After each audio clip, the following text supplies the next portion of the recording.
Coming up in today's show, stocks finish the day higher. After weaker than expected GDP growth, the Santa Claus Rally period starts tomorrow. What happens if we don't get it? The boom in zero-day option trading, and the most hated assets on Wall Street.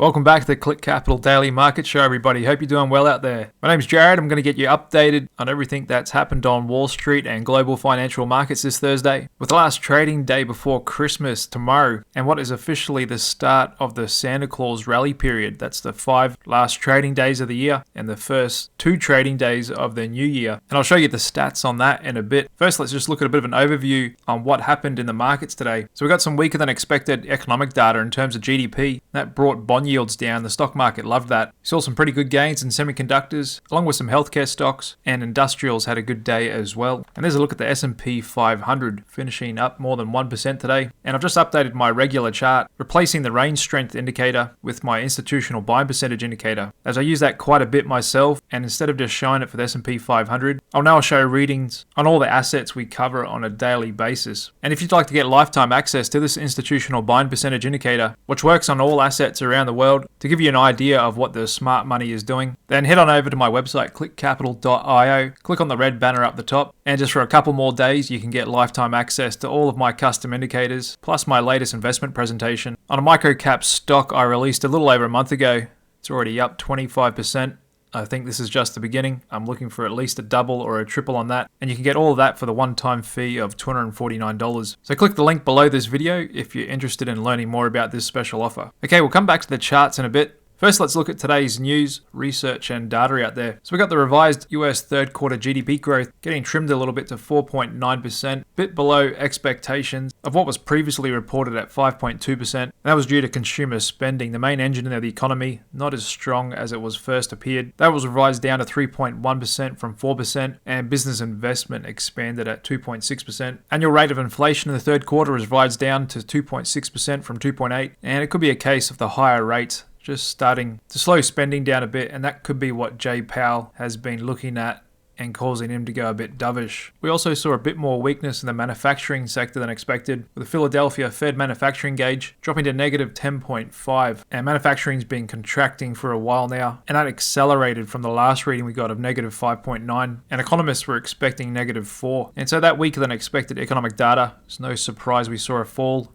and Treasury yields today, just further cementing the view that the Fed is done and they're likely to start cutting rates in a few months, with market given about an 82% chance that they will cut in March, and pricing in a cut at every single meeting till November next year. And so the prospect of lower rates has got stock market bulls excited, because that lowers the cost of capital for consumers and businesses and makes the relative yield of stocks more attractive versus bonds. And so a lot of people are saying we're definitely going to get the Santa Claus rally, even though we've already ripped up really hard over the last month and a half going into it. And looking back in history, almost 80% of the time, those last 5 trading days of the year and the first 2 of the next year, we finish higher with an average gain of more than 1%. And even though this pattern was first discovered over 50 years ago in 1972, it still continues to be the strongest 7-day period in which stocks are reliably higher. So it seems a foregone conclusion that we're going to get the same thing again this year, and that Santa Claus is coming to town and bringing presents for your portfolio. However, could it be trash that he's bringing for your portfolio? Because just looking at the rally we've had of late, we've seen a lot of low quality kind of meme stocks rally up really hard, and we can see this in this chart here of the performance of US stocks broken down by balance sheet strength. And so companies with distressed or very fragile balance sheets have been significantly outperforming since the market bottomed on November 29. And looking back in history, when these kind of meme stocks rip up hard, that's generally a contrarian signal, as they're not really a leading indicator. And so looking back in history, when we get that Santa Claus rally, typically that bodes well for the returns the next calendar year. However, looking back in history, if Santa should fail to call, bears may come to broad and wall. And so if we finish lower over that 7-day trading period, that doesn't bode well for January, Q1 or calendar year. Most of the time prices are going to go lower, and that's a bit of a bad omen for the market if Santa Claus doesn't show up. And what about that late day dive in stocks we got yesterday? yesterday. Was that just a temporary glitch, one-day wonder, or a start of a decent pullback? Bulls are saying it's an opportunity. Embrace the weakness, buy the dip. Anytime the market goes lower, it's an opportunity to reload up, and then everything is a-okay, and we're in a new bull market. And we can see that again in the options market. Once again, really lopsided, 56% calls in overall volume today, and almost 60% of options traded are expiring in 5 days or less. And so even though stock markets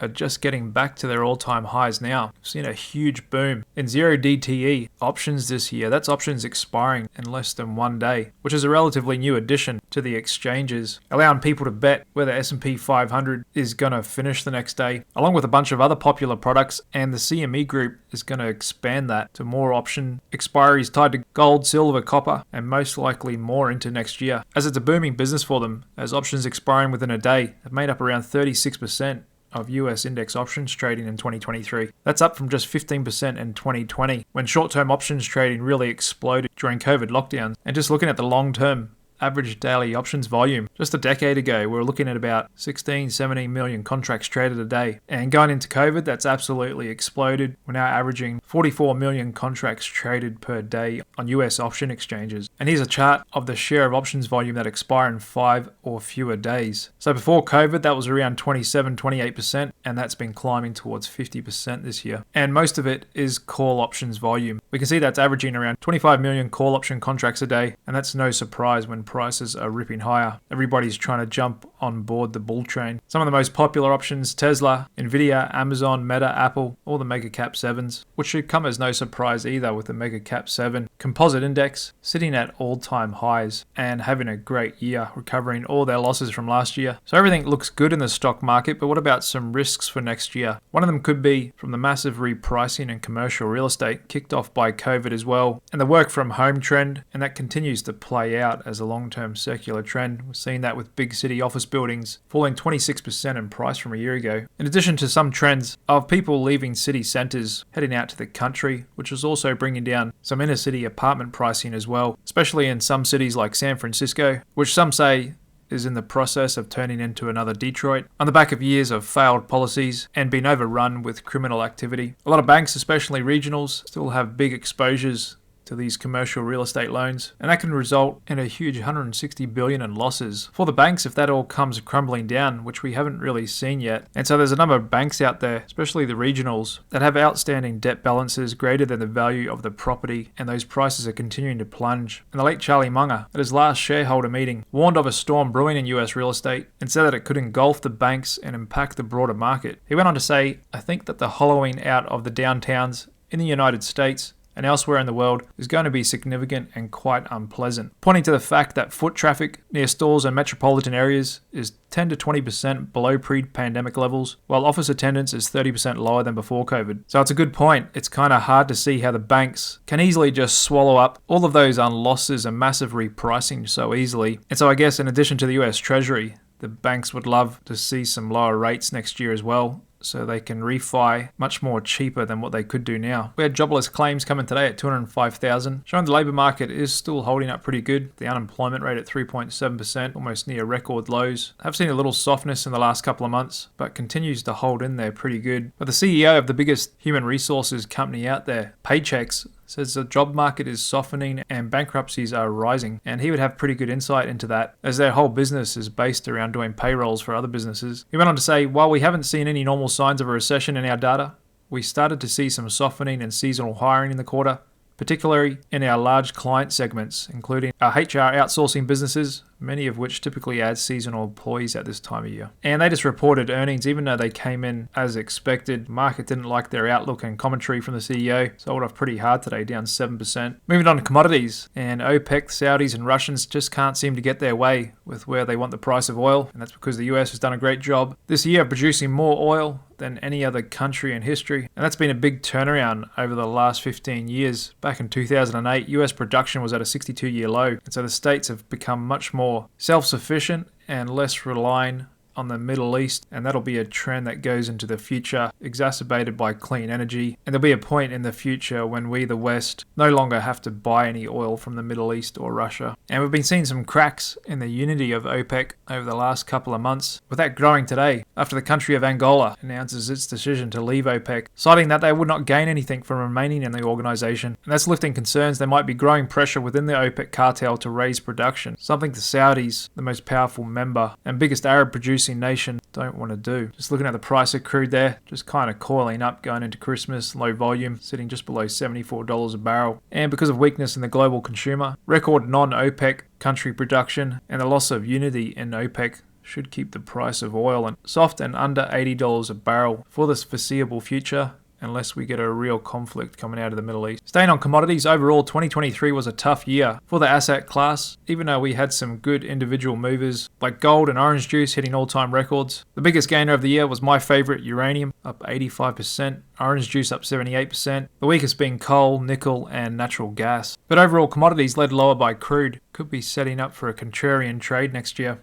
And that's because they're some of the most hated assets on Wall Street, with big institutional investors now holding a smaller share of their portfolios in commodities than they did even during the depths of the 2020 COVID crash when oil briefly went negative. They also have their lowest exposure to energy stocks since November 2020, and this is a trend that's been going on for a while. We can see that and the spread here of the commodity index versus the S&P 500, currently near all-time lows. And it's a big part of the reason why I remain overall bullish on commodities and continue to keep my pension fund 100% invested in Australian commodity stocks, and likely will do so for many years to come. One of the best performing assets this year has been Bitcoin and the crypto space as a whole. The big story has been speculation that a spot Bitcoin ETF is coming to the market, which is going to legitimize the asset and open the floodgates for big institutional money to come into it. So if that weren't to happen, that could cause a little mini crash in crypto. However, since some of the biggest asset managers in the world, like BlackRock and Fidelity, have applied to open some spot Bitcoin ETFs, it's very likely to go through. And just looking at the price of Bitcoin, here we are, just below year-to-date highs, $44,000 a coin, and just taking you out to a weekly chart there. It's been higher highs, higher lows all year, and we're starting to get back into that mid-range of where we were trading in 2021 when it topped out at $69,000 a coin. So it'll be interesting to see whether this trend can carry on into next year, and it could still do one last melt up into the listing of those spot Bitcoin ETFs. We just got earnings out from Nike, and shares are falling hard after hours as I speak amid their softer outlook. They promised up to $2 billion in cost savings involving job cuts and greater use of automation as it eyes softer sales in the coming period. Not a good sound going into the holiday spending season. Even though they reported a jump 19% in the profit for the most recent quarter, we can see the stock price has been rallying pretty hard with the market over the last couple of months. However, just taking you down to a 5-minute chart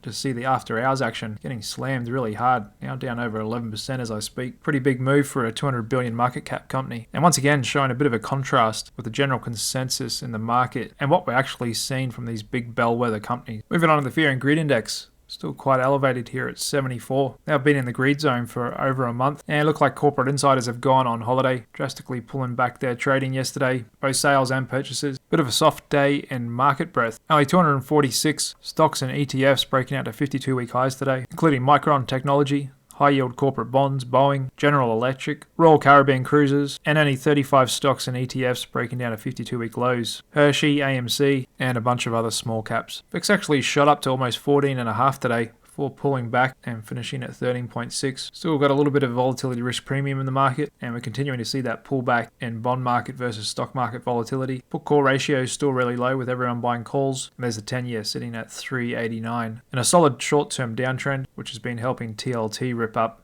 However, we could be getting a little technically overbought here. Some of my indicators are signaling that with a bearish divergence, institutional buying just going into the bearish territory today, and even more so on the high yield corporate bond ETF. There's a dollar coming down again just above 101, and gold continues to slowly inch higher. We may get a test of this big reversal candle where we shot up to all-time highs but quickly snapped back. And there's uranium sitting close to year-to-date highs. Had a big fall and the price of sugar recently, now getting really technically oversold. International stock indices had a good Thursday session, with China having a pretty good bounce, looking like we may be putting in a bottom here, and the Aussie 200 looking a little stretched up there. High beta stocks continue to rip versus low volatility. And over to stock sectors, cannabis was a losing sector today, followed by shipping and utilities a little soft. Winning sector was solar stocks, clean energy, and junior gold miners. Does look at Maersk, the largest shipper in the world, actually benefiting from what's going on in the Red Sea.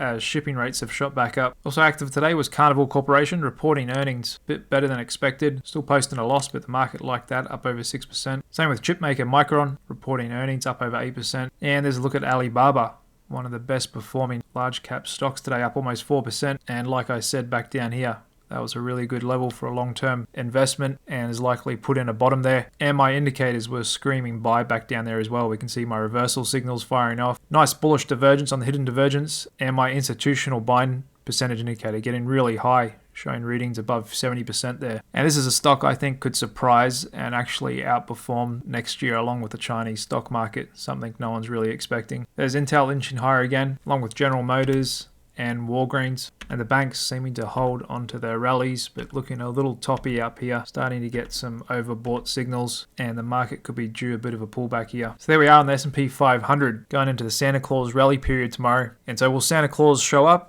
or will the Grinch come in and steal the party? And like I said, that can be a bit of an indicator of what's going to happen next year. And it could be a case of the market might have got a bit ahead of itself. And this could still be an area where we stall out and maybe do a bit of a reversal or pullback, because not everything is rosy out there, like we saw with results from FedEx and Nike, and just the price action in the 10-year government yield. Looks like it's forecasting some economic weakness, and we still have the risks from commercial real estate, which could still affect regional banking stocks next year. Just looking at a weekly chart here, they're still lower on the year from what happened in March, and we have rallied a bit up in this last month or so. And just looking on the daily chart, we could be getting a bit overboard here on regional stocks. So a short in them could be a good hedge for any potential tail risks coming out of commercial real estate next year. And just looking at a weekly chart of uranium, I still like this for next year. I think this could continue rallying. And just to let my regular viewers know, tomorrow will be my last daily show of the year. I will do one more on next Friday, the 29th, the last trading day of the year. I'm going to do a yearly recap of everything that's happened in financial markets this year and what could be the themes and trends for next year. So that'll just be one show next Friday. I'll also be taking the first week of January off to spend some time with family and friends. And from here on out, until the second week of January is normally a pretty quiet time in financial markets. Volume, volatility, and news flow slows right down, and I'll be continuing to work on my online course, which is due out mid-late January, and I'm really excited to bring that to you guys.